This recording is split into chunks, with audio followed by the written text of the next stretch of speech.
Selamat siang, jumpa kembali dengan saya dengan moto kita seperti biasa, neraca harus seimbang agar pencari keadilan tidak bimbang. Kali ini kita akan mendiskusikan tentang tahapan-tahapan beracara di pengadilan dalam kasus pidana. Jadi yang mungkin selama ini belum mengerti dan belum tahu seperti apa tahapan-tahapan persidangan pidana di pengadilan. Semoga dengan diskusi pada siang hari ini semua yang menonton tayangan ini bisa memahaminya.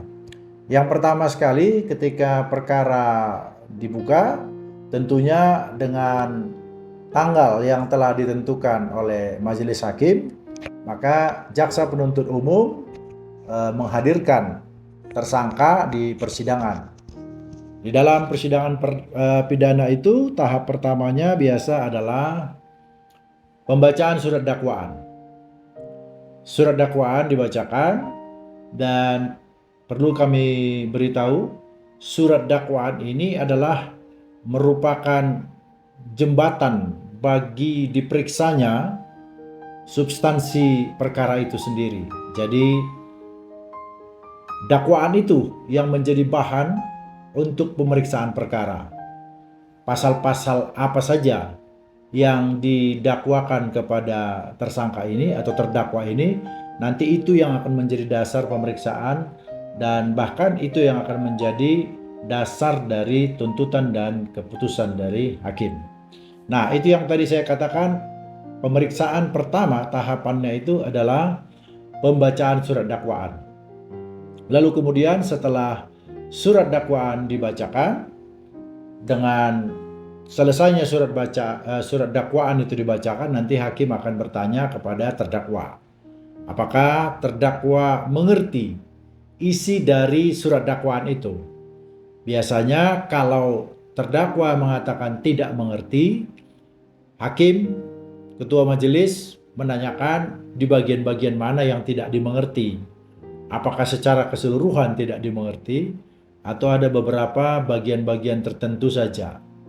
Dan biasanya hakim juga akan meminta kepada jaksa penuntut umum untuk menanggapi permintaan dari terdakwa atas ketidakmengertiannya itu, agar diberikan sedikit keterangan atas dakwaan itu. Itu sedikit tentang surat dakwaan. Nah, setelah selesai surat dakwaan dibacakan, hakim tentunya akan memberikan kesempatan kepada terdakwa itu sendiri atau kepada penasihat hukum yang mendampingi si terdakwa.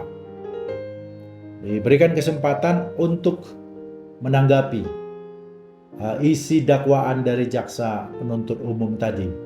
Biasanya disebut dengan eksepsi. Nanti penasihat hukum akan mengajukan eksepsi, atau juga yang biasa kita istilahkan dengan tangkisan atas semua isi dari dakwaan itu. Setelah eksepsi itu nanti dipersiapkan oleh penasihat hukum di tanggal yang sudah ditentukan, setelah dibacakan juga, kemudian biasanya diberikan lagi kesempatan oleh hakim, diberikan kesempatan kepada jaksa apakah akan menanggapi lagi eksepsi dari penasihat hukum terdakwa, dan apakah tanggapan itu secara tertulis atau lisan, itu boleh saja, akan diberikan tetap kesempatan kepada jaksa. Demikian pula nanti ketika jaksa selesai membacakan repliknya, tanggapannya atas eksepsi itu, biasanya ada juga lagi diberikan kesempatan kepada penasihat hukum dari terdakwa. Setelah selesai tahapan itu, maka hakim nanti akan menunda persidangan untuk memberikan putusan atas eksepsi tadi. Jadi hakim akan memberikan putusan yang biasa kita namakan dengan putusan sela. Putusan sela itu artinya putusan yang diberikan di tengah-tengah atau di antara dari pemeriksaan-pemeriksaan lainnya dan putusan akhir. Jadi di sela-sela itu ada putusan, itu pengertiannya kira-kira kenapa disebut putusan sela.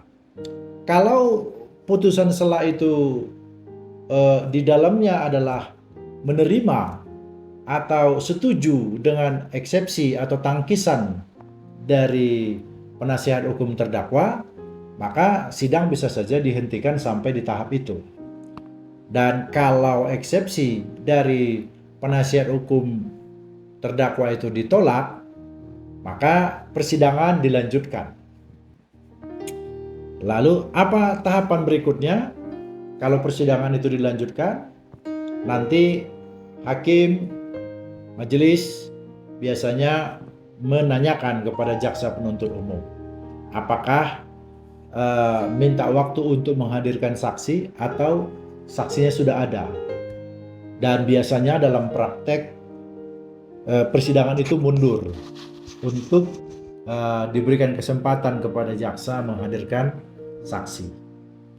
Saksi-saksi ini diperiksa dalam persidangan berikutnya. Saksi yang dihadirkan oleh jaksa penuntut umum biasa kita sebut dengan saksi a-charge. Saksi a-charge itu artinya adalah saksi yang membantu jaksa penuntut umum untuk membuktikan dakwaannya.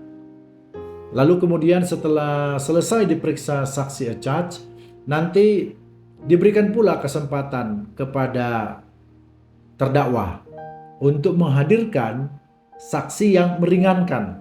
Kalau tadi boleh dikatakan saksi yang dihadirkan oleh jaksa itu saksi a-charge atau saksi yang memberatkan terdakwa, atau dengan kata lain agar dapat dibuktikan kesalahan terdakwa maka dihadirkan saksi a-charge itu.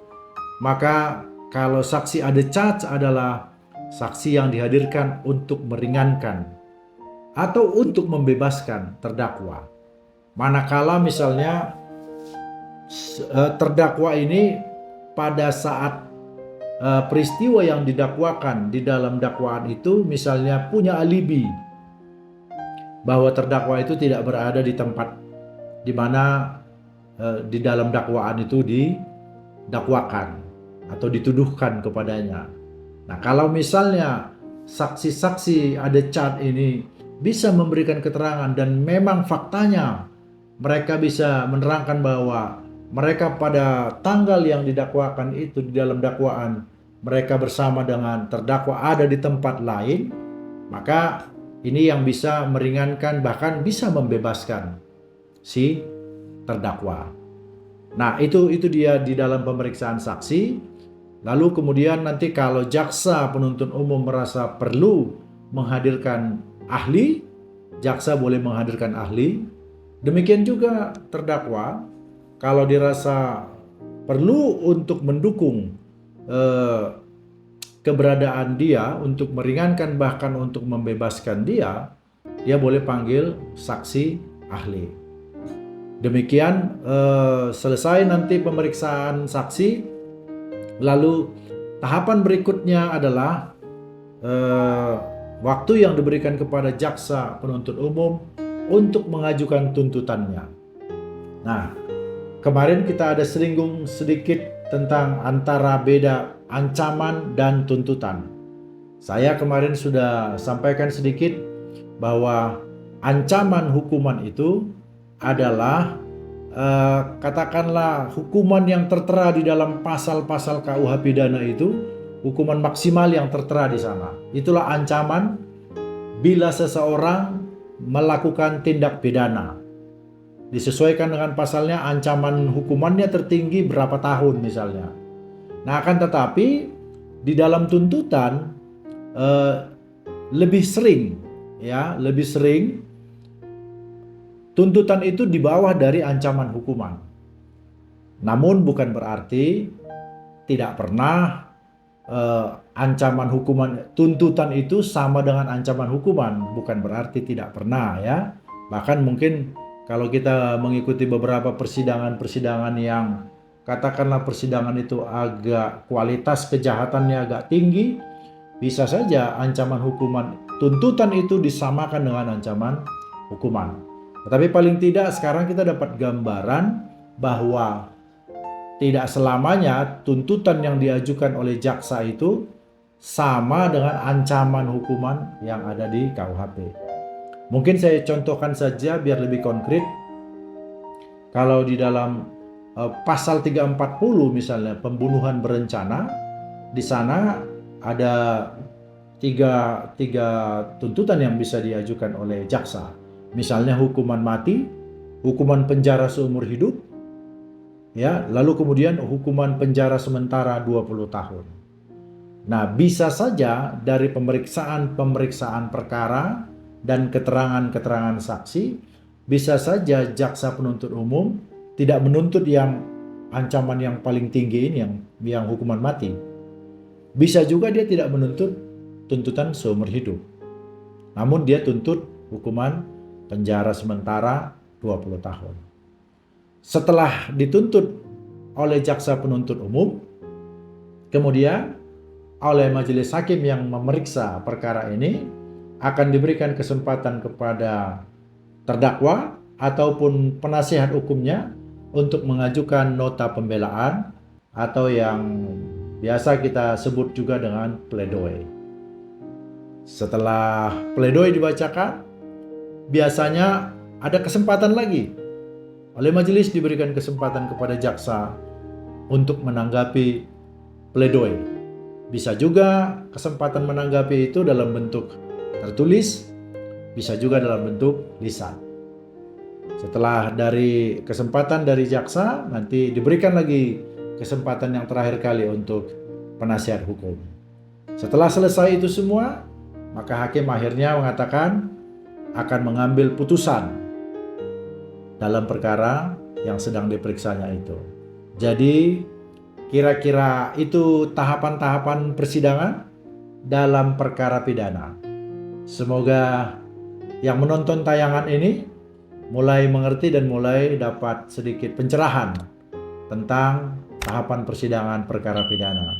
Terima kasih, selamat siang.